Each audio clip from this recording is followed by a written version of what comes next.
Alhamdulillah, kita bersyukur kepada Allah Subhanahu wa Ta'ala yang senantiasa berikan nikmat dan juga yang menunjukkan rahmatnya kepada kita semua, serta selalu memberikan hidayah kepada kita, yang artinya kita doa kepada Allah Subhanahu wa Ta'ala dan doa kita dikabulkan. Ihdinas siratal mustaqim, ihdinas siratal mustaqim. Berilah kami petunjuk jalan yang lurus. Dan alhamdulillah sampai saat ini kita masih berada di atas hidayah dari Allah Subhanahu wa Ta'ala. Ini adalah nikmat yang harus kita syukuri, nikmat yang mungkin tidak kita perhatikan, tetapi ini adalah nikmat yang paling besar dari Allah Subhanahu wa Ta'ala. Karena apabila hidayah itu dicabut, tentu tidak ada ganti bagi kita kebaikan dunia maupun di akhirat.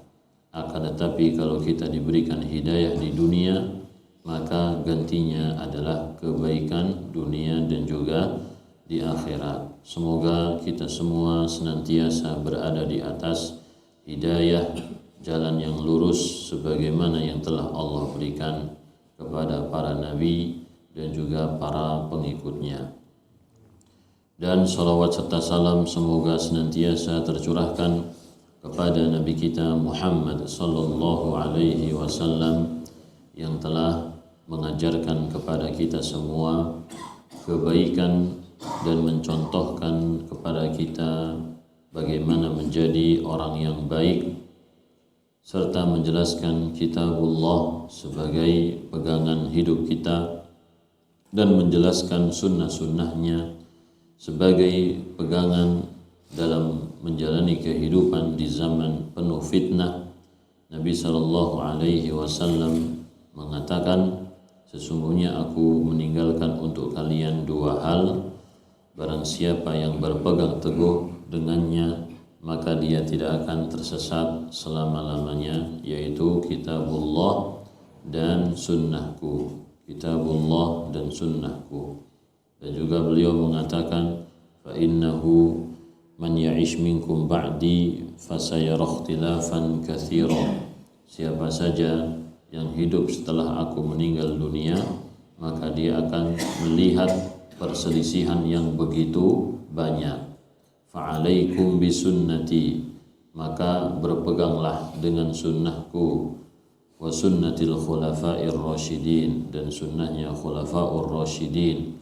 Tamassaku biha, pegang teguh sunnah tersebut, wa addu 'alaiha bin nawajil, dan kalau perlu gigitlah dengan gigi geraham.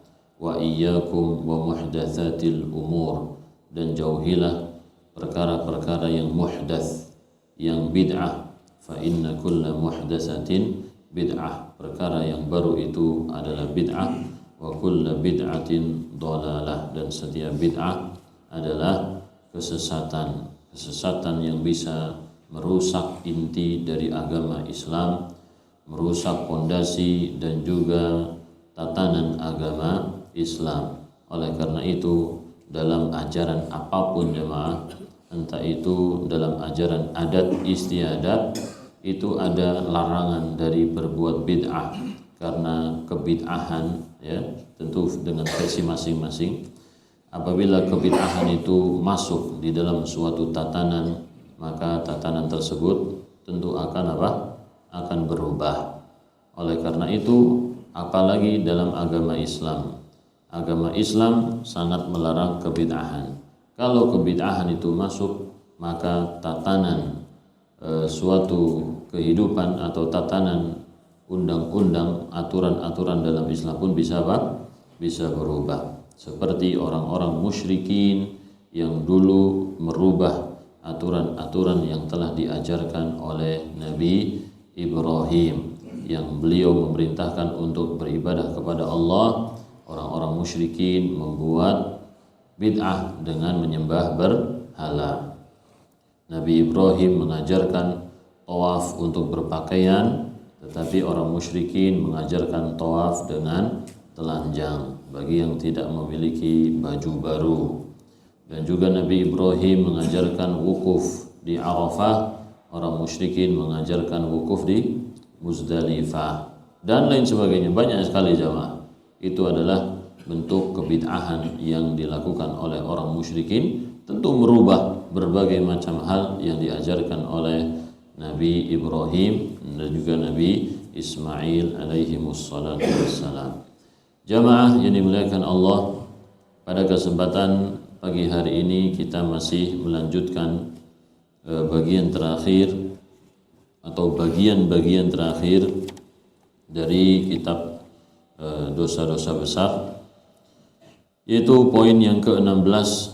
Sulaiman bin Musa berkata, Waqqas bin Rabi'ah memberitakan kepada kami, Al-Mustawrid bin Shaddad, beliau berkata, Rasulullah sallallahu alaihi wasallam bersabda, Man akala bi muslimin aklatan, barang siapa yang memakan suatu harta dengan cara menjatuhkan kehormatan seorang muslim, at'amahu Allahu biha aklatan min narin yaumal qiyamah, Allah akan memberikan makan kepadanya suatu makanan dari api neraka, dari neraka, yaumal qiyamati, pada hari kiamat. Kalau di sini diartikan, ya, kalau tadi kita artikan apa? Siapa yang makan, jadi dia menghasilkan sesuatu harta dengan cara menjatuhkan kehormatan. Kalau di sini diartikan apa? Barang siapa yang memakan harta seorang muslim, jadi harta orang tersebut dia miliki, entah dengan penipuan atau dengan pencurian dan lain sebagainya, maka Allah akan memberikan makanan untuknya, makanan dari neraka pada hari kiamat.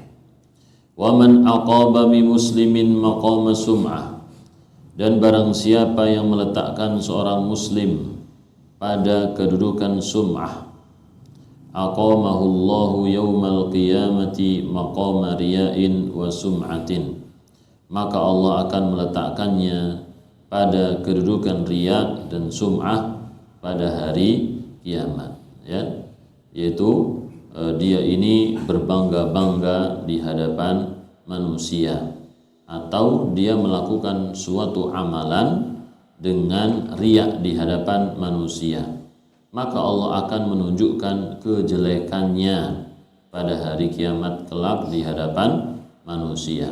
Ya, kalau di dunia dia memperlihatkan kebaikan, maka Allah membalas dengan memperlihatkan keburukan-keburukannya. Wa man iktasa bi muslimin thawban kasahu Allahu thawban min narin yaumal qiyamah, dan barang siapa yang memakai baju seorang muslim tanpa hak, ya, jadi diartikan ini dia memakai baju milik orang lain tanpa hak, entah menggosoknya atau mencurinya dan seterusnya, seperti yang pertama tadi. Ada juga yang menyebutkan maksudnya tadi menjatuhkan harga diri seorang muslim, kemudian dia mendapatkan suatu keuntungan, manfaat, imbalan dengan perbuatannya tersebut, atau mengganggu muslim, ya. Kasahullahu thauban, Allah akan memberikan pakaian kepadanya min narin, dari neraka, suatu pakaian yang Allah Subhanahu wa taala sediakan yang terbuat dari api neraka, yaumal qiyamah, pada hari kiamat. Baik. Diriwayatkan oleh Al-Hakim dan yang lainnya. Hadis ini sahih insyaallah taala. Yang pertama, barang siapa yang memakan suatu makanan dengan cara, ya, dia mendapatkannya dengan cara menjatuhkan harga diri seorang muslim, atau dia menjelek-jelekan seorang muslim, atau juga mengganggunya, maka Allah akan memberikan untuknya makanan dari api neraka pada hari kiamat. Ini yang disebut dengan al-jaza'u min jinsil amal. Tentu meskipun senikmat apapun makanan yang dia peroleh dengan cara seperti itu, pada hari kiamat tentu akan menjadi sesuatu yang sangat buruk.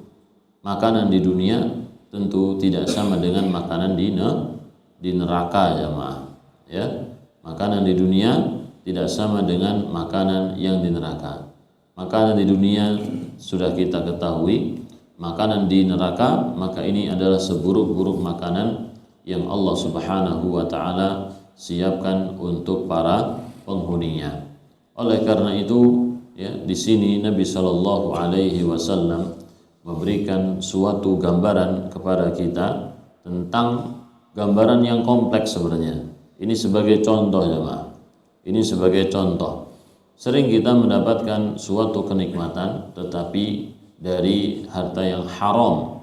Ya, sering kita merasakan wah nikmat, enak, banyak dan seterusnya. Tetapi itu haram. Ketahuilah bahwasanya makanan di neraka itu adalah makanan yang sangat buruk, dan itu Allah akan jadikan sebagai balasan bagi orang-orang yang tidak peduli dengan halal maupun haram. Demikian juga orang yang melakukan riya atau sum'ah di hadapan manusia, atau dia berbangga diri, berusaha mencari perhatian dari orang lain, maka nanti pada hari kiamat Allah Subhanahu wa taala menjadikan dia memiliki posisi orang yang riya dan sum'ah. Artinya Allah akan tunjukkan keburukan-keburukannya di hadapan manusia juga, ya.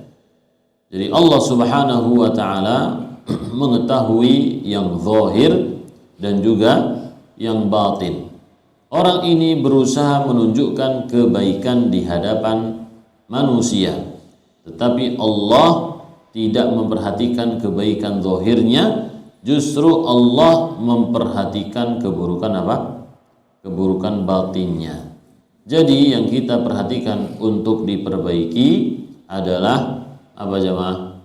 Batin kita, hati kita, itu yang harus kita perbaiki. Jangan sibuk hanya ya.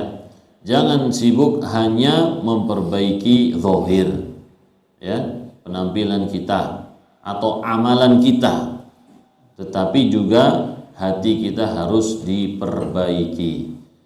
Mungkin seseorang sudah berjuang untuk memperbaiki sholatnya, memperbaiki akhlaknya, memperbaiki apalagi jemaah muamalah dan lain sebagainya, infaknya misalkan, ya, dia perbaiki itu, pengen kalau sholat pengen yang bagus, kalau infak pengen yang banyak, tapi jangan lupa diiringi dengan itu semua, yaitu memperbaiki apa? Memperbaiki hati kita agar senantiasa ikhlas karena Allah Subhanahu wa taala, jauh dari riya. Kemudian juga yang ketiga tadi tentang pakaian kurang lebih mirip dengan yang pertama. Berikutnya nomor 17, dan Al-Hakim mensahihkannya dari hadis Abu Khirash As-Sulami, bahwasanya dia telah mendengar Rasulullah sallallahu alaihi wasallam bersabda, "Man hajara akhahu sanatan fahuwa kasafki damihi." Afwan, tadi yang hadis yang tadi kita baca pertama itu tentang apa kira-kira jemaah? Tentang bisa apa? Menjatuhkan harga diri seorang muslim, atau tentang mengganggu seorang muslim, atau juga tentang orang-orang yang riya, ya, di dunia.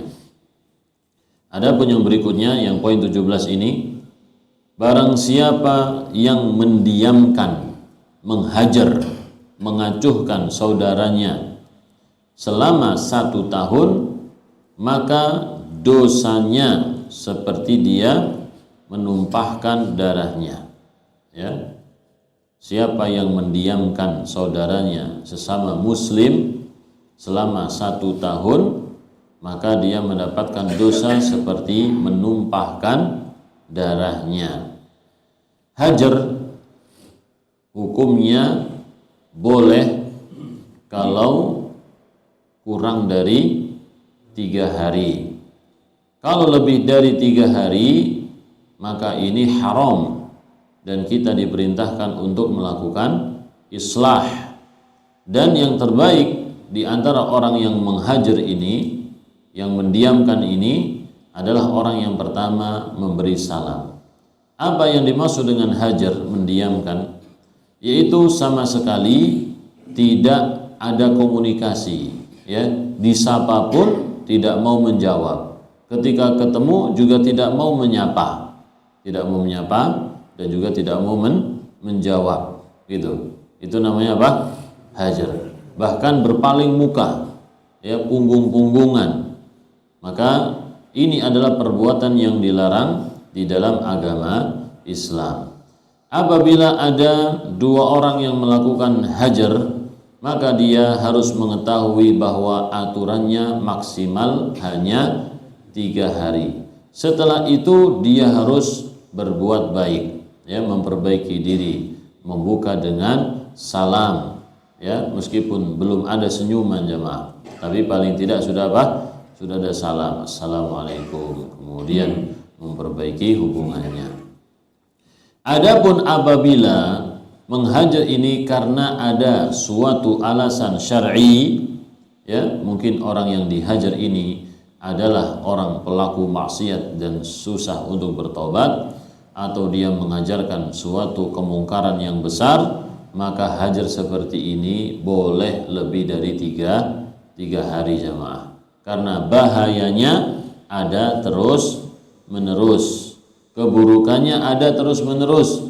Jadi hajar itu salah satu metode dakwah, tetapi harus disesuaikan dengan kondisi. Ya, dahulu sebagian orang ada yang melakukan metode hajar ini, tapi serampangan jemaah, asal-asalan, ya. Wah, si fulan nih dari sana, dari pesantren sana, kita hajar. Hajar itu zaman dulu jemaahnya, antum tidak tidak mengalami mungkin zaman-zaman itu jemaah.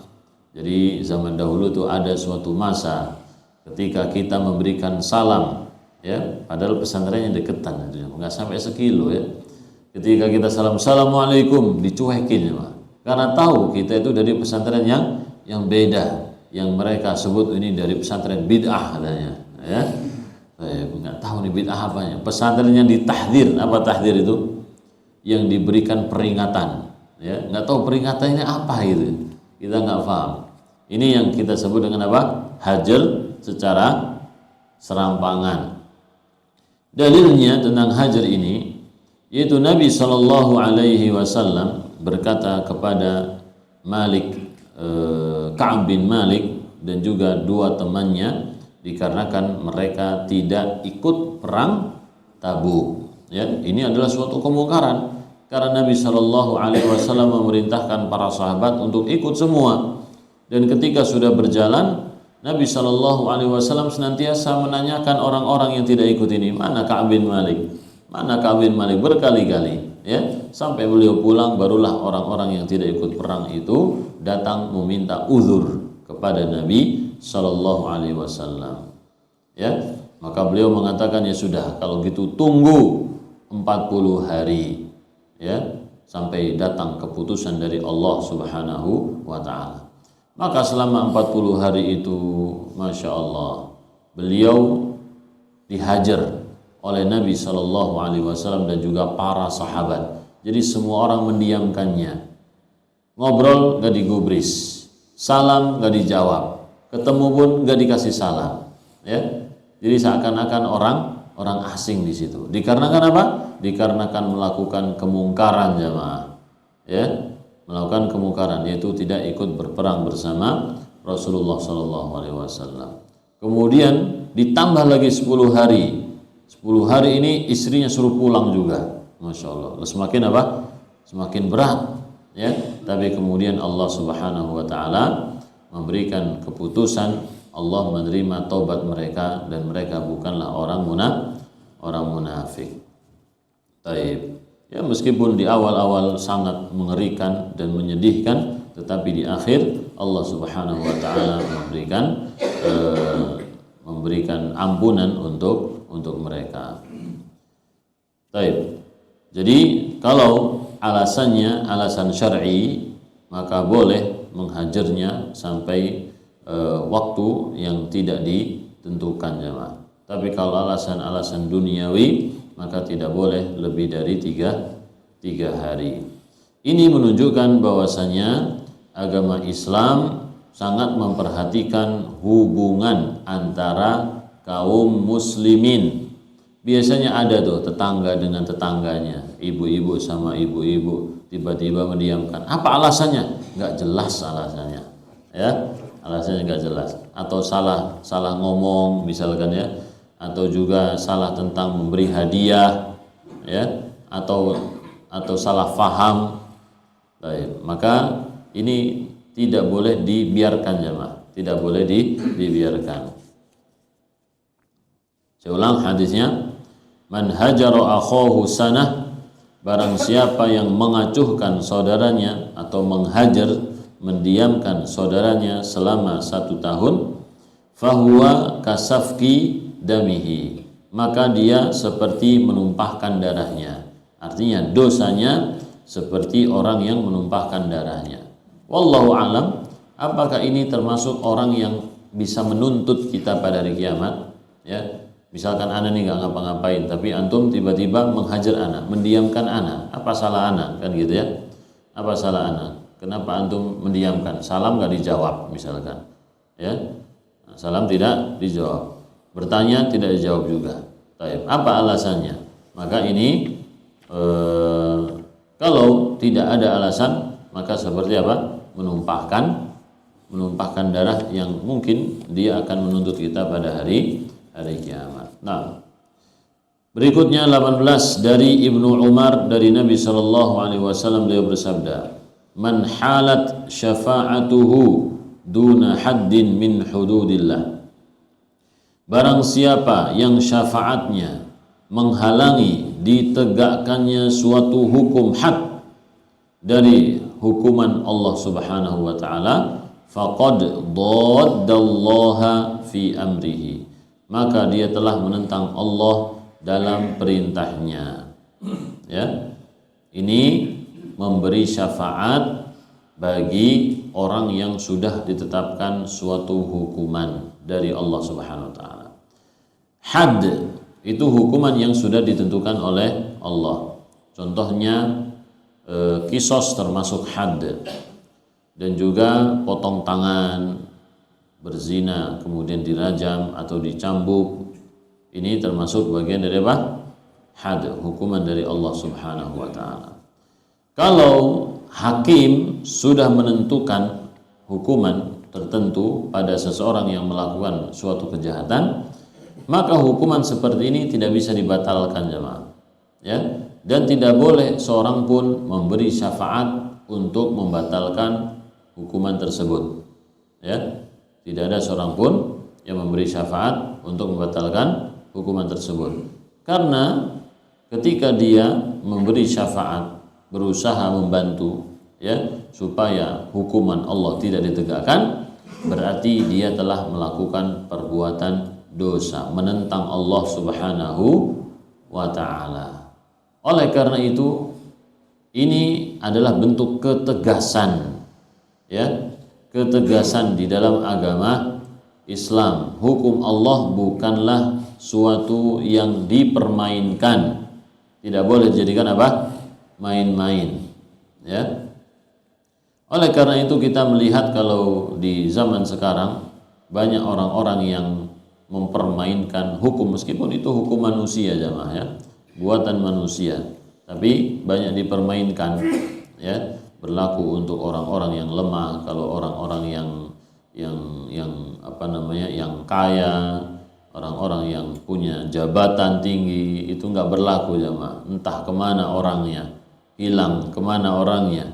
Tapi kalau rakyat biasa, masya Allah, cepat sekali ketemunya jemaah, ya, cepat sekali ketemunya, cepat sekali dihukumnya. Tapi kalau orang yang atas-atas sana nggak tahu kemana perginya, menghilang, masih hidup atau udah mati di Indonesia atau nggak diketahui, kok bisa seperti itu? Wallahu alam bisawab.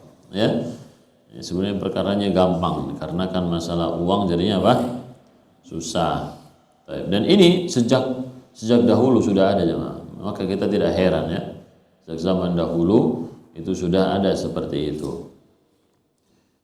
Oleh karena itu, ini adalah perintah bagi kita semua untuk tunduk di bawah hukum Allah Subhanahu wa ta'ala, ya. Tidak boleh kita menentang hukum Allah. Kemudian juga lanjutan dari hadis tersebut, wa man mata wa alaihi dainun falaysa thamma dinar wala dirham walakinnahal hasanat was sayyi'at. Barang siapa yang meninggal dunia dan dia punya hutang, ya, ketahuilah nanti pada hari kiamat itu enggak ada dinar, dirham, enggak ada rupiah, dolar, enggak ada. Yang ada hanyalah pahala dan dosa. Artinya kita akan membayar hutang tersebut dengan apa? Dengan pahala kita jamaah, ya. Semakin besar hutangnya, maka semakin besar pahala yang akan terserap untuk membayar hutang-hutang tersebut. Jadi hutang ini bukan cuma perkara dunia, tapi perkara akhirat juga menjadi tanggungan kita, akan kita bawa mati jamaah, ya. Makanya ada orang yang memiliki hutang sana, hutang sini dan seterusnya, habis itu dia berpikir, "Dah, aku mati saja." Dia bunuh diri. Dikiranya dengan mati selesai urusannya jamaah, ya. Padahal tidak selesai, akan terus terikat pada dirinya sampai kapanpun, sampai orang yang dizolimi itu mendapatkan apa? Mendapatkan haknya. Wa man khasama fi batilin wa huwa ya'lamu lam yazal fi sakhatillahi hatta yanzi'a. Barang siapa yang berseteru untuk membela kebatilan padahal dia tahu apa yang dia bela adalah sesuatu yang batil, maka dia akan terus-menerus mendapatkan murka dari Allah sampai dia mencabutnya, sampai dia berhenti untuk membelanya, ya. Ini berarti seperti apa namanya, seperti pengacara yang mendukung kebatilan jemaah, ya. Pengacara mendukung kebatilan atau saksi palsu yang mendukung kebatilan, maka orang-orang seperti ini akan mendapatkan murka dari Allah Subhanahu wa ta'ala terus-menerus sampai dia bertobat, sampai dia mengakui bahwasanya itu adalah batil dan menjelaskan kepada orang-orang bahwasanya dulu dia membela apa? Kebatilan. Ini orang yang apa ya istilahnya, tidak takut kepada Allah Subhanahu wa ta'ala, ya. Allah kalau murka kepada seseorang bukan cuman kita seperti kita dimarahin oleh ibu gitu ya, dimarahin oleh bapak, dimarah-marahin, dikasih nasihat, ya, diomelin gitu ya, bukan jemaah. Tapi Allah kalau murka kepada seorang hamba, maka Allah akan menghukumnya, dan tempat untuk orang yang dimurkai oleh Allah adalah apa? Adalah neraka. Baik. Jadi ketika kita membaca hadis seperti ini, gambarannya lengkap ya. Gambarannya ya lengkap. Bukan cuman kita berkutat pada satu lafaz, tidak, tapi lebih luas lagi. Wa man qala fi mu'minin ma laysa fihi hubisa fi radghadil khabal. Barang siapa yang berkata tentang seorang muslim yang dia tidak pernah melakukannya, ya. Jadi dia itu menghibah atau juga menuduh dan memberikan sifat-sifat yang buruk kepada seorang muslim padahal dia tidak pernah melakukannya atau mengucapkannya, maka dia akan mendapatkan radghadil khabal, yaitu minuman yang sangat jelek di hari kiamat, di neraka jemaah, ya. Yaitu minuman dari cairan yang keluar dari penghuni neraka. Tapi ini balasan untuk orang yang membuat fitnah bagi seorang muslim. Hatta ya'tiya bil makhraji mimma qala, sampai dia keluar, berhenti dari apa yang dia ucapkan. Baik. Jadi ini ada beberapa hal ya. Tentu disebutkan tadi pertama tentang memberi syafaat agar hukuman Allah tidak jadi terlaksana. Ini termasuk dosa besar. Kemudian apalagi tadi? Hutang, ya. Dia punya hutang dan dia tidak berniat untuk membayarnya sampai mati dia. Ini juga termasuk dosa, jamaah, ya. Oleh karena itu Islam tidak menganjurkan bermudah-mudahan untuk berhutang, jamaah. Ya. Tidak bermudah-mudahan untuk apa? Berhutang. Kecuali kalau misalkan seseorang berhutang dan dia memiliki harta benda untuk membayar apa? Hutangnya. Ya, kalau mati dari harta tersebut, ya, maka ini lebih ringan. Kemudian yang ketiga tadi apa? Orang yang membela kebatilan, ya, orang yang membela kebatilan. Yang keempat apa? Orang yang memfitnah seorang muslim. Tadi pertama apa? Tentang apa tadi, jamaah? Tentang orang yang memberi syafaat agar hukum Allah tidak dilaksanakan. Yang kedua, orang yang mati membawa hutang. Yang ketiga, orang yang membela kebatilan. Yang keempat, apa tadi? Yang keempat, yang memfitnah seorang muslim. Coba ulangi lagi satu. Nah, orang yang menolong supaya orang yang memberi syafaat supaya hukuman Allah tidak dilaksanakan. Yang kedua, mati membawa hutang. Yang ketiga, membela apa? Membela kebatilan. Yang keempat, memfitnah. Yang keempat adalah memfitnah seorang muslim. Ini semuanya perbuatan dosa, ya. Dan ada kemungkinan ini adalah dosa besar. 19. Nabi sallallahu alaihi wasallam bersabda, "Innar rajula la yatakallamu bil kalimah."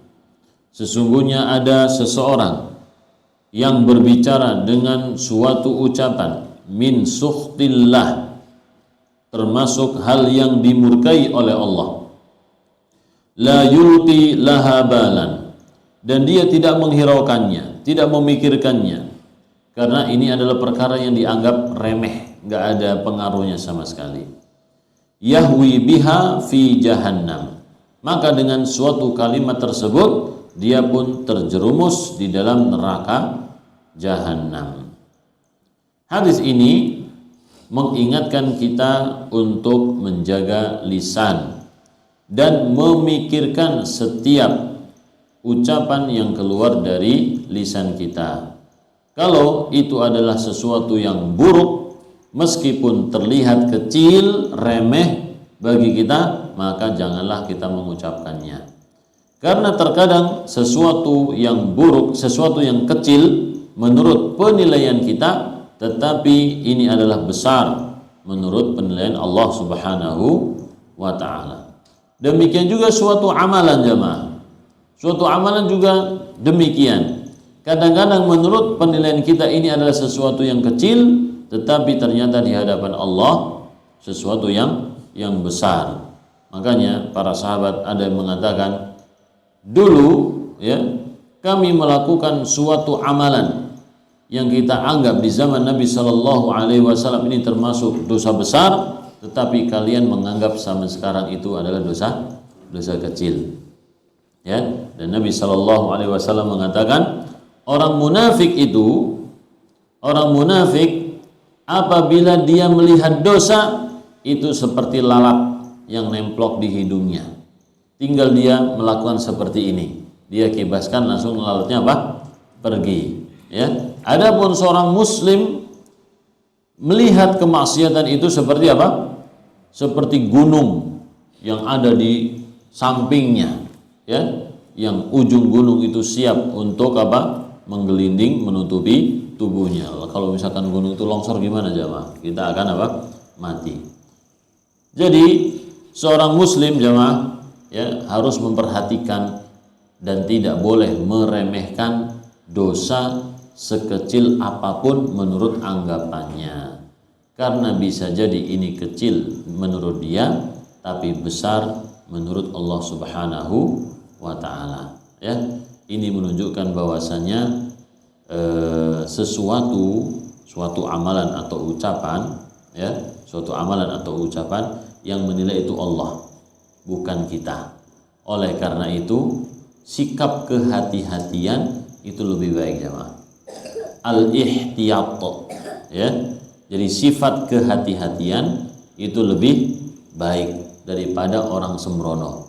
Misalkan ada hukum yang diperselisihkan oleh para ulama. Ini amalan ini adalah dosa atau makruh saja, haram atau makruh. Maka suatu bentuk ihtiyat kita, kehati-hatian kita jangan mendekatinya. Ya. Meskipun itu disebut makruh, pada asalnya makruh itu apa sih? Dilarang, jemaah. Sesuatu yang dilarang oleh syariat tetapi tidak dengan tegas. Kalau haram itu sesuatu yang dilarang dengan tegas, ya, dua-duanya dilarang, maka kita pun tidak mengerjakannya. Apalagi kalau dengan tidak mengerjakannya pun tidak ada apa-apa, ya, maka itu lebih baik dan juga lebih selamat. Contohnya yang sering menjadikan pertentangan masalah isbal, ya, masalah isbal yaitu kain di bawah mata kaki. Ini dari dulu, ya, sampai sekarang masih menjadi perbincangan. Adapun Nabi SAW dan para sahabat, mereka tidak isbal, ya, mereka tidak isbal. Dan para sahabat menunjukkan rasa takutnya ketika Nabi SAW menunjukkan hadis tentang ancaman isbal. Baik. Maka mungkin di antara kaum muslimin meremehkan, ya, dengan terserah mau celananya panjang atau tidak panjang. Kalaupun panjang itu cuma sunnah katanya. Kalau pendek itu pun cuma sunnah, ya. Memanjangkan hanya makruh. Tidak sampai, itu kan penilaian dia. Baik. Maka kita katakan sebagai bentuk ihtiyat, kehati-hatian, karena di sana ada yang mengatakan haram, ada yang mengatakan makruh. Apa salahnya? Apa beratnya kalau kita memakai celana atau sarung tidak melebihi mata kaki? Apa beratnya, jemaah? Ya, insya Allah bisa difahami, ya. Ini Nabi SAW mengajarkan kepada kita sikap hati-hati, ya, di dalam berbicara dan juga di dalam beramal. Harus didasari dengan apa? Kehati-hatian. Karena penilaian kita terkadang tidak sama dengan penilaian Allah Subhanahu wa ta'ala. Ya, mana yang berlaku? Apakah penilaian kita atau penilaian Allah? Tentu di sini dalam hadis ini yang berlaku adalah penilaian Allah. Allah yang Maha mengetahui, ya. Allah yang Maha mengetahui. Baik. Oleh karena itu hukumannya ini berat, jemaah. Yahwi biha fi jahannam. Satu kalimat tapi bisa menyebabkan seseorang itu masuk ke dalam api neraka, ya. Ini hasil dari ucapan lisan kita, hasaidu al-sun. Jadi hasil dari ucapan seseorang. Oleh karena itu Nabi SAW berpesan kepada Mu'adz, kuffa 'alaika hada. Beliau sampai megang lidahnya sendiri dan mengatakan, jaga lisanmu ini. Mu'adz mengatakan, wahai Rasulullah, apakah seseorang itu bisa tersungkur atas wajahnya di neraka disebabkan oleh lisannya, disebabkan oleh apa yang dia katakan? Maka Nabi SAW mengatakan apa? Sakilatka ummuka. Aduh, ibumu kehilanganmu, wahai Mu'adz. Ya, tidak ada seorang pun yang dia terjerembab mukanya di dalam neraka melainkan dikarenakan hasil dari lisannya. Orang kafir masuk neraka karena apa? Hasil lisannya, jemaah. Dia tidak mau mengucapkan asyhadu an la ilaha illallah wa asyhadu anna Muhammadar Rasulullah. Kemudian yang ke-20, Nabi SAW bersabda, innar rajula, ini mirip dengan sebelumnya, Innar rajula la yatakallamu bil kalimati min ridwanillah. Sesungguhnya ada seseorang yang berbicara dengan suatu kata yang diridhoi oleh Allah. Maka yadhunnu an tablugha ma balaghat. Dia sama sekali tidak mengira kalau ucapan tersebut memiliki pengaruh yang luas. Ya. Yaktubullahu lahu biha ridwanahu ila yaumil qiyamah. Maka Allah akan mencatat untuknya dengan kalimat sedikit tersebut keridhaan untuknya sampai hari kiamat. Dengan kalimat sedikit dia mendapatkan apa? Ridho dari Allah Subhanahu wa taala. Tentu orang-orang yang mampu melakukan seperti ini adalah orang yang diberi taufik, jemaah. Tidak semua orang bisa. Ya, tapi orang yang diberikan taufik oleh Allah Subhanahu wa taala. Seperti penemuan-penemuan itu ya. Orang bisa menemukan ini, menemukan itu semuanya dengan taufik, tapi dalam urusan dunia. Kalau yang ini ucapan dalam urusan akhirat. Wa innar rajula, dan sesungguhnya ada seseorang la yatakallamu bil kalimah min sukhtillah. Dia berbicara dengan ucapan yang mengandung murka Allah Subhanahu wa taala. Ma kana yadhunnu an tablugha ma balaghat. Dia tidak pernah mengira bahwasanya ucapannya itu memiliki pengaruh yang luas, ya. Yaktubullahu lahu biha sukhtahu ila yaumi yalqah. Maka Allah menetapkan baginya dia mendapatkan murka dari Allah Subhanahu wa taala sampai hari perjumpaan dengan Allah, ya. Jadi suatu kalimat bisa mendatangkan keridhaan Allah dan bisa mendatangkan murka Allah Subhanahu wa taala. Dan ini mudah kita tebak, jemaah, ya. Kalimat yang mendatangkan ridha dari Allah adalah kalimat yang baik. Yang mendatangkan murka dari Allah adalah kalimat yang buruk. Itu ininya, baik dan juga buruk. Kecil atau besar ini harus kita perhatikan, ya.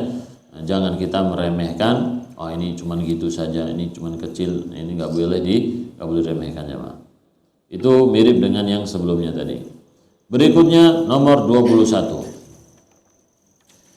yaitu dari Buraidah. Beliau berkata, Rasulullah sallallahu alaihi wasallam bersabda, la taqulu lil munafiqi sayyidun. Janganlah engkau berkata untuk orang munafik dengan sebutan sayyid, tuan fulan, tuan munafik, naudzubillah. Fa innahu in yaku sayyida, kalau orang munafik ini adalah tuan, faqad askhattum rabbakum, sungguh kalian telah menjadikan Allah murka kepada kalian, ya. Jadi kalau kita menyebut orang munafik ini sebagai sayyid, berarti kita telah mendatangkan murka Allah Subhanahu wa ta'ala. Hanya saja jamaah, di zaman sekarang ini kita tidak mengetahui mana yang munafik, mana yang bukan. Tetapi yang mirip dengan orang munafik yaitu orang fasik. Orang fasik itu apa? Orang yang terlihat kejahatannya, kemaksiatannya, dan kedekatannya dengan orang-orang kafir serta pemikiran-pemikiran kafir, ya. Jadi orang yang dekat dengan orang kafir memiliki pemikiran-pemikiran yang nyeleneh dari agama Islam, ya, dan juga suka melakukan kemaksiatan. Bahkan dari ucapannya kita lihat sering menyudutkan Islam atau syariat Islam. Maka yang seperti ini tidak patut disebut sebagai tuan, ya, sayyid, tidak boleh, jamaah. Yang mulia misalkan, ya, ini tidak diperbolehkan. Kalau mereka adalah orang mulia, terus Anda apa, ya? Karena Allah Subhanahu wa taala menghinakan orang munafik. Jadi di sini tidak boleh seseorang menyebutkannya ala sabili ta'zim, untuk mengagungkan mereka. Dan arti sayyid itu, bolehkah kita menyebut seseorang dengan sayyid, wahai tuan, gitu. Sayyid, sayyidi, ya sayyidi, ya. Seperti seseorang menyebutkan Nabi Muhammad SAW sayyiduna, atau juga Umar, Abu Bakar As-Siddiq, Sayyiduna Abu Bakar, Sayyidina Umar dan seterusnya? Boleh nggak menyebut seperti itu? Boleh ya? Boleh jamaah. Itu adalah suatu sebutan atau julukan ya, Sayyid. Boleh. Tapi kalau seseorang terlihat kemunafikannya maka tidak diperbolehkan. Dan terkadang Sayyid itu artinya adalah kepala atau tuan ya, kepala. Seperti dalam hadis Nabi sallallahu alaihi wasallam, kullu nafsin min bani Adam sayyidun. Setiap orang dari manusia itu adalah sayyid. Farrajulu sayyidan li ahlihi. Ya. Maka seseorang itu adalah tuan, sayyidu ahlihi. Seseorang itu tuan untuk keluarganya. Wal mar'atu sayyidatu baitiha. Dan seorang wanita adalah nyonya di rumahnya ya. Jadi sayyid ini ketua yang yang diperintahkan kita untuk mentaatinya, dan ketua yang mengatur apa yang ada di bawahnya. Baik. Berarti kita juga tidak boleh menunjuk orang munafik atau orang kafir sebagai apa? Sebagai pemimpin jemaah.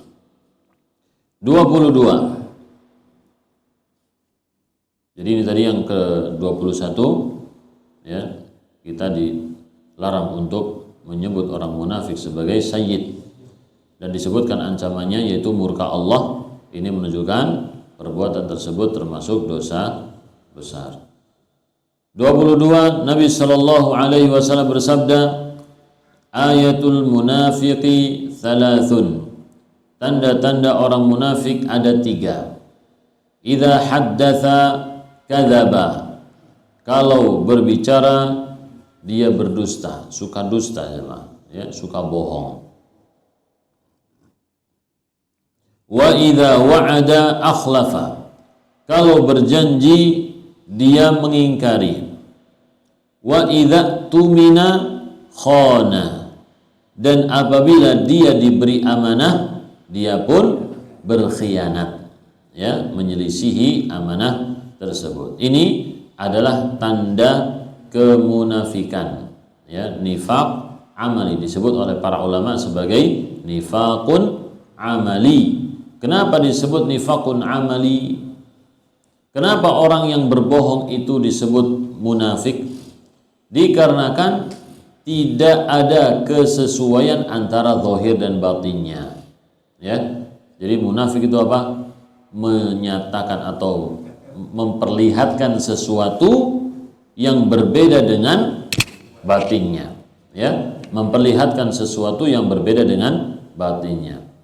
Ketika dia berjanji dengan lisannya, hatinya sudah berbicara, aku tidak akan melakukannya. Gitu ya. Aku tidak akan apa?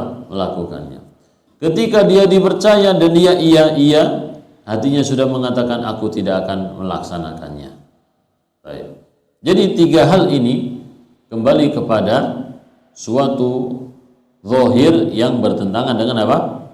Dengan batin. Ya, suatu zahir yang bertentangan dengan batin. Entah itu berupa ucapan ataupun berupa perbuatan. Baik. Dan ini nifaq, tadi apa namanya? Nifaq amali. Tidak menyebabkan orang keluar dari agama Islam.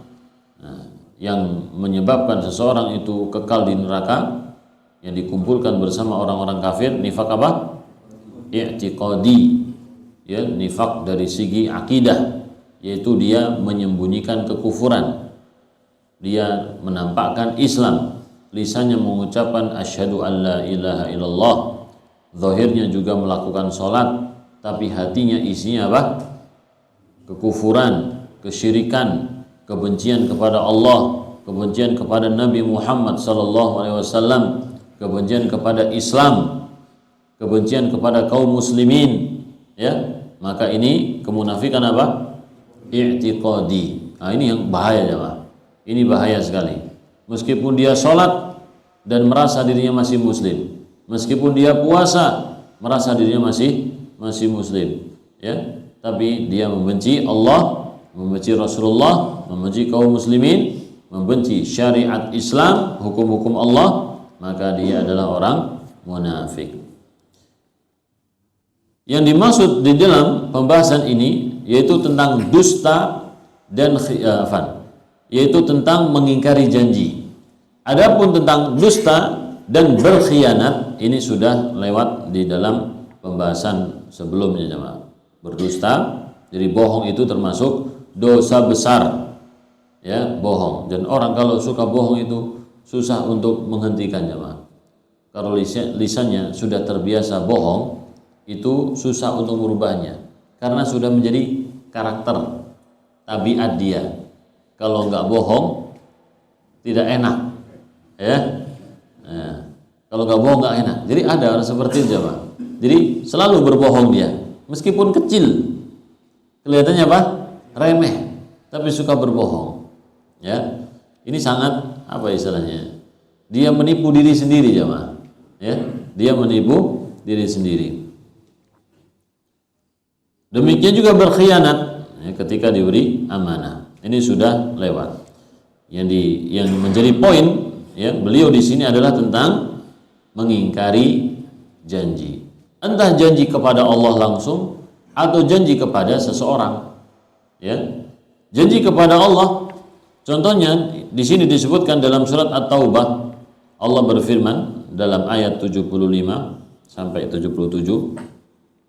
وَمِنْهُمْ مَنْ عَاهَدَ اللَّهَ لَئِنْ آتَانَا مِنْ فَضْلِهِ لَنَصَّدَّقَنَّ وَلَنَكُونَنَّ مِنَ الصَّالِحِينَ. Dan di antara mereka ada orang yang berikrar kepada Allah, ahadallah, berjanji kepada Allah. Sesungguhnya jika Allah memberikan sebagian dari karunia-Nya kepada kami, pasti kami akan bersedekah dan pasti kami menjadi orang-orang yang soleh. Ya, jadi dia ini adalah orang miskin, sedikit harta, dia butuh uang, butuh harta dari Allah. Maka dia berjanji kepada Allah, ya Allah, jika betul-betul Engkau memberikan harta kepada kami, kami akan bersedekah itu, dan juga kami akan menjadi orang soleh. فَلَمَّا آتَاهُمْ مِنْ فَضْلِهِ بَخِلُوا بِهِ.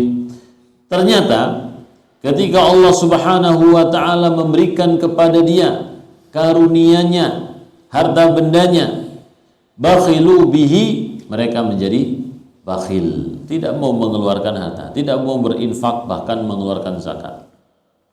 Wa tawallaw wa hum mu'ridun. Dan mereka justru berpaling, ya, wahum mu'ridun, dan mereka memanglah orang-orang yang selalu berpaling dari kebenaran. Fa'aqabahum nifaqan fi qulubihim ila yaumi yalqawnahu bima akhlafullaha ma wa'aduh wa bima kanu yakdzibun. Maka Allah Subhanahu wa ta'ala menimbulkan kemunafikan.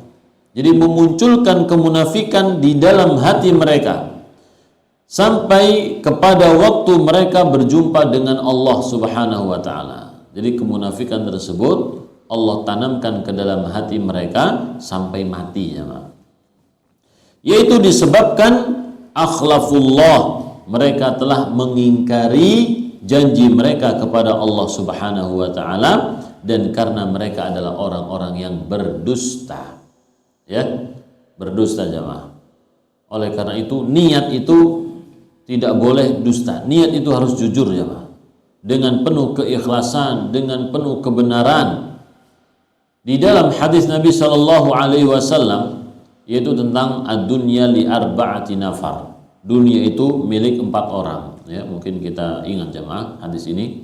Dunia milik 4 orang. Yang pertama, seseorang yang diberi rizki, harta dan ilmu, maka dengan ilmunya dia bertakwa kepada Allah dalam menggunakan hartanya, dia gunakan untuk menyempurnakan ibadahnya, dia gunakan untuk silaturrahim, maka orang seperti ini adalah orang yang bi afdhalil manazil, memiliki kedudukan paling bagus, ya.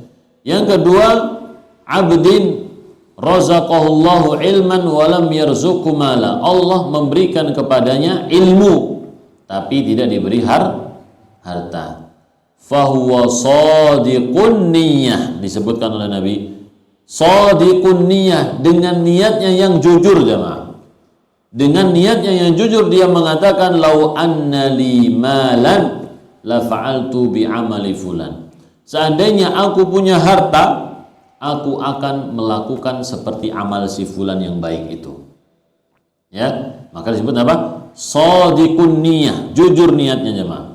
Bukan cuma sekedar niat, asal niat, bukan. Tapi harus dengan kejujuran, keikhlasan, betul-betul ingin melakukan perbuatan yang baik itu.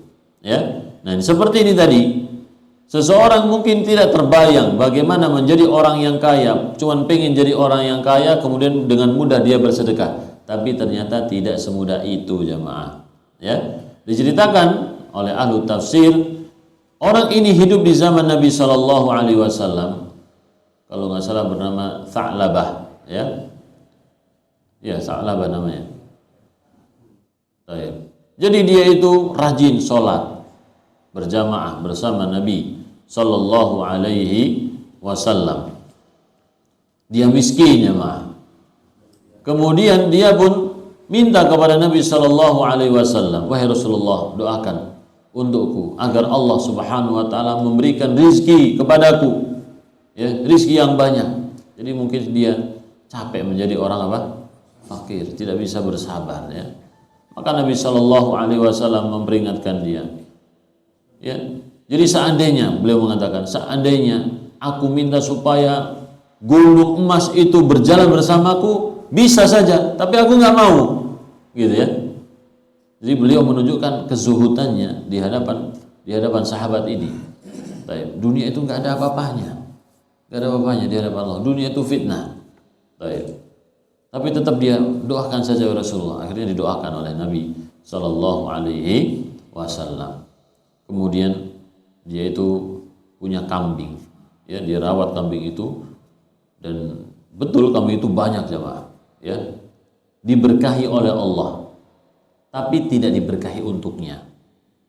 Kambingnya diberkahi artinya apa? Dia menjadi banyak dengan cepat, tapi tidak menjadi barokah untuk orang tersebut. Ya, sekarang dia itu sibuk dengan kambingnya. Kambingnya sudah banyak, nggak bisa lagi tinggal di kota Madinah, harus mencari tempat, suatu lembah atau apa untuk menaruh apa kambing-kambing tersebut. Sampai kemudian dia itu sholat berjamaah hanya zuhur dan asar. Kambingnya semakin banyak, semakin jauh dia. Akhirnya dia tidak sholat zuhur asar, ya, cuma datang ketika sholat Jumat. Kambingnya semakin banyak, semakin jauh, sholat Jumat pun nggak datang. Ya, jadi nggak tahu nih masih sholat atau tidak, ya. Tapi kemungkinan dia masih sholat tapi di sendiri, ya, di tempat yang jauh. Maka pada suatu ketika Nabi Shallallahu Alaihi Wasallam mengirim 2 orang sahabatnya untuk mengambil zakat dari fulan dan juga dari orang ini. Ya. Adapun fulan ketika didatangi, pertama orang ini dulu datangi, ya, Nabi Shallallahu Alaihi Wasallam mengirim surat seperti ini untukmu, yaitu tentang apa? Wajib membayar zakat. Dia lihat, wah, ini mah upeti, ini mah pajak, ya, ini mah kezaliman, gitu ya. Jadi dia melihat bahwasanya zakat yang diperintahkan oleh Allah Subhanahu Wa Taala seperti pajak yang dipungut oleh pemerintahan yang zalim, ya. Maka kemudian orang ini menolak untuk membayar apa? Membayar zakat. Ini sudah dilewati. Maka 2 sahabat ini kemudian datang ke 1 orang lagi yang diperintahkan oleh Nabi Sallallahu Alaihi Wasallam. Orang ini baik, ya, dicarikan hartanya yang paling baik untuk dijadikan apa? Zakat. Ya, kemudian ditanya lagi si fulan ini, Tha'labah, didatangi lagi. Dia tetap tidak mau membayar apa? Zakat. Sampai kemudian dilaporkanlah kepada Nabi Shallallahu Alaihi Wasallam tentang orang tersebut, hingga Allah Subhanahu Wa Taala menurunkan ayat ini. Di antara manusia ada yang berjanji, bersumpah kepada Allah kalau Allah memberikan harta untuknya, dia akan bersedekah dan menjadi orang yang soleh. Tapi ternyata apa? Jauh dari kesolehan dan dia menjadi orang yang bakhil. Ditarik zakat saja dia bilang macam-macam, ya.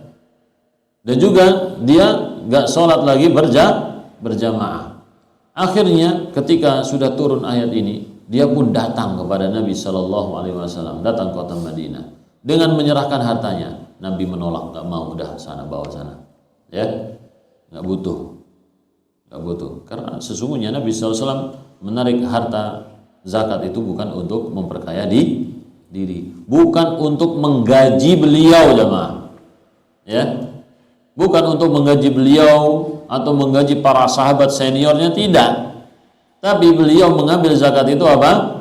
Untuk orang-orang yang berhak menerimanya, fakir, miskin. Bukan juga untuk membangun istana semegah-megahnya, ya, bukan, jemaah. Ini untuk makan, itu yang paling penting, jemaah, makan. Makanya kalau zaman sekarang orang yang terkena musibah yang susah itu justru nomor 2 kan, lebih penting fasilitas-fasilitas. Ini aneh, ya. Jadi dianggap fasilitas itu lebih penting daripada nyawa nomor sekian, jemaah, ya. Anda nggak tahu tuh, itu pemikiran yang harus diluruskan, jemaah, ya. Kalau dalam Islam, nyawa itu yang paling utama, ya, bukan sekedar nama atau apa itu, bukan, jemaah, ya. Nyawa yang paling utama, jemaah. Ini agama Islam, ya, yang mengajarkan kemanusiaan yang betul-betul kemanusiaan, bukan cuman kemanusiaan omong-omong saja, ya, bukan cuman bilang nasionalisme tapi kemudian mengabaikan masyarakat, bukan, jemaah. Tapi betul-betul apa? Betul-betul nasionalisme dalam Islam, ya. Ketika antum jadi pemimpin, punya rakyat muslim, non muslim dan seterusnya, itu semua tanggung jawab antum itu, jemaah. Bukan cuma muslim saja, yang non muslim jadi tanggung jawab antum juga itu, ya. Karena semua adalah disebut dengan rakyat. Kehidupan mereka harus diperhatikan juga. Ini kaidah dalam apa? Agama Islam, ya. Makanya tidak ada yang melebihi secara teori ataupun praktek seperti dalam ajaran yang telah dicontohkan oleh Nabi Shallallahu Alaihi Wasallam. Baik, kita lanjutkan. Tadi Sa'labah. Jadi Nabi SAW menolak itu zakatnya. Kemudian Nabi SAW meninggal dunia.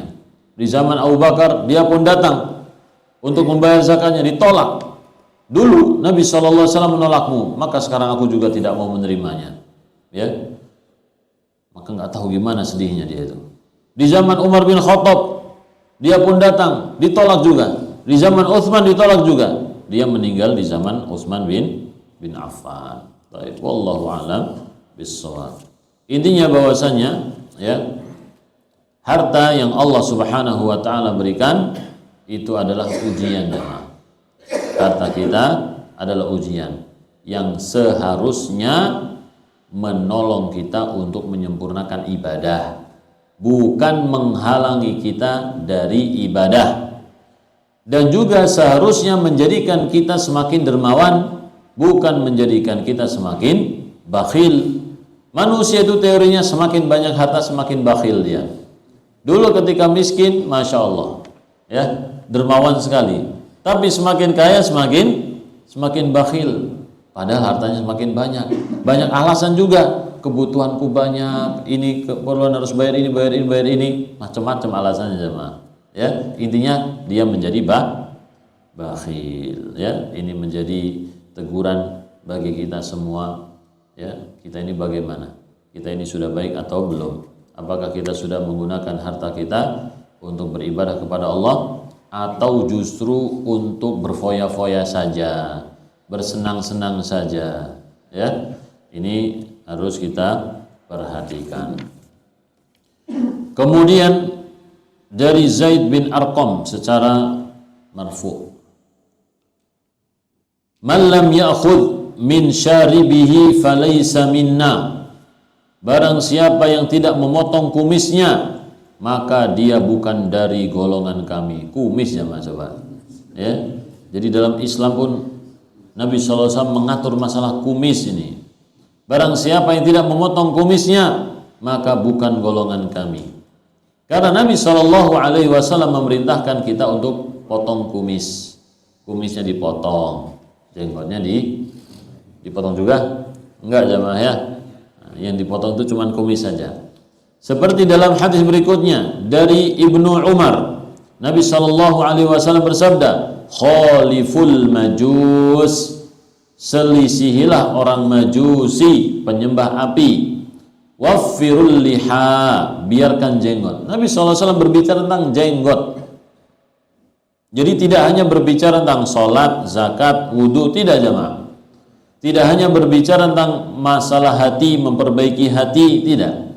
Tapi penampilan ini juga diperhatikan. Ya, potong kuku, misalkan disebutkan Nabi. Mandi diperhatikan juga oleh Nabi SAW. Cebok, potong kumis, jenggot, semuanya disebutin oleh Nabi SAW. Dan sekali lagi jamaah, seperti di awal yang tadi kita katakan, kita tidak boleh meremehkan perintah ataupun larangan. Ya, kita harus memiliki tadi kaidah ihtiyat. Selama kita mampu untuk melakukannya, apa salahnya? Apa beratnya? Ya. Toh itu untuk kebaikan kita di akhirat jamaah. Allah yang lebih mengetahui bagaimana kita nanti di akhirat. Jadi Nabi SAW dalam hadis Anas bin Malik, ya, beliau mengatakan waqatalana Rasulullah SAW. Rasulullah SAW memberikan waktu kepada kami untuk potong kuku, potong kumis, potong rambut bawah, mencabut bulu ketiak, ya. Itu tidak boleh lebih dari 40 hari. Tidak boleh lebih dari 40 hari. Meskipun para ulama menyebut ini hukumnya sunnah, ya, sunnanul fitrah, tetapi beliau menyebutkan waktunya jemaah, ya. Makanya ini sunnah atau wajib ini, gitu. Sunnah atau wajib potong kuku sebelum 40 hari. Tapi yang penting ini diperintahkan oleh Nabi Sallallahu Alaihi Wasallam. Apalagi banyak dalil-dalil yang lain yang menyebutkannya. Baik, intinya bahwasanya kita disuruh untuk cukur kumis. Gimana cukur kumisnya itu? Ada lafadz anhiku, asyawarib. Anhiku berarti anhik. Para ulama mengartikan bisa dipotong habis sama sekali, ya, seperti tidak ada gitu ya. Ada juga dalam hadis kalau nggak salah Abu Dzar, ya. Jadi beliau mencukur kumisnya itu pokoknya tidak menutupi apa? Bibirnya, ya. Dipotong supaya tidak menutupi bibir. Jadi masih ada, ya, sepanjang arok apa namanya? Siwak, ya. Jadi kumisnya sepanjang siwak seperti ini, sisanya dipotong seperti jamaah. Baik. Tapi kalau kumisnya gambreng gitu ya, sampai panjang nutupin mulut gitu, seperti apa ya? Nah, itu tidak boleh jamaah. Bagaimana kalau jenggotnya panjang, kumisnya panjang juga? Ini juga sama, tidak boleh ya. Baik.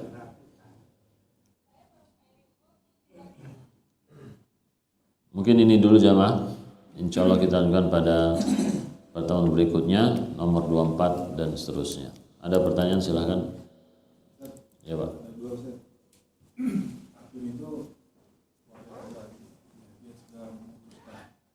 Adanya amnesti sudah dihukum, apakah itu termasuk yang tadi? Iya. Kedua, sulap itu kan menipu, apakah itu termasuk? Taib, amnesti dan lain sebagainya, ini hukum yang tidak ditetapkan oleh Allah Subhanahu wa taala. Itu hukum apa istilahnya? Ijtihad, ya. Hukum di penjara sekian tahun, itu kan tidak ada dalam syariat Allah Subhanahu wa taala, tetapi diatur oleh manusia. Kalau memang itu adalah hukum yang